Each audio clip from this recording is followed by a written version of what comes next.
இங்க ஒருத்தர திமுக பொறுப்பாளராக போட்டிருக்கிறாங்க. யாரு அவரு? யாருங்க? பாலாஜி. அவர் பேருக்கு என்ன பேர் வச்சிருக்கிறாங்க? 10 ரூபா பாலாஜி. என்ன பேரு? அவருதான் இங்க பொறுப்பாளரா போட்டிருக்கிறாங்க. ஏன்னா திமுக கொஞ்சம் வழி விட்டுருங்க, ஆம்புலன்ஸ் அப்படியே கொஞ்சம் வழி விட்டுருங்கப்பா.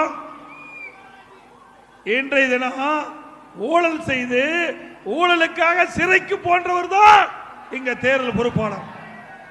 கொஞ்சம் வழி விட்டுருங்கப்பா, கொஞ்சம் வழி விட்டுருங்க. போட்டோம், கொஞ்சம் வழியிடுங்க, ஆம்புலன்ஸுக்கு கொஞ்சம் வழியிடுங்க. சிந்திச்சு பாருங்க. உச்ச நீதிமன்றம் கேள்வி கேட்குது. திமுக இருக்கின்ற அமைச்சராக இருக்கின்ற செந்தில் பாலாஜி உச்ச நீதிமன்றம் கேள்வி கேட்குது, நீ சிறைக்கு போகணுமா இல்ல அமைச்சரா நீடிக்க வேணுமான்னு. அவரும் வாய்தா மேல வாய்தா கேட்டு பார்த்தாரு, உச்ச நீதிமன்றம் விடல. இறுதியா அமைச்சர் பதவியை ராஜினாமா செய்தார். அப்படி ஊழல் செய்த ஒருவர் உங்களுக்கு மாவட்ட பொறுப்பாளராக போட்டிருக்கிறாங்க. சிந்திச்சு பாருங்க.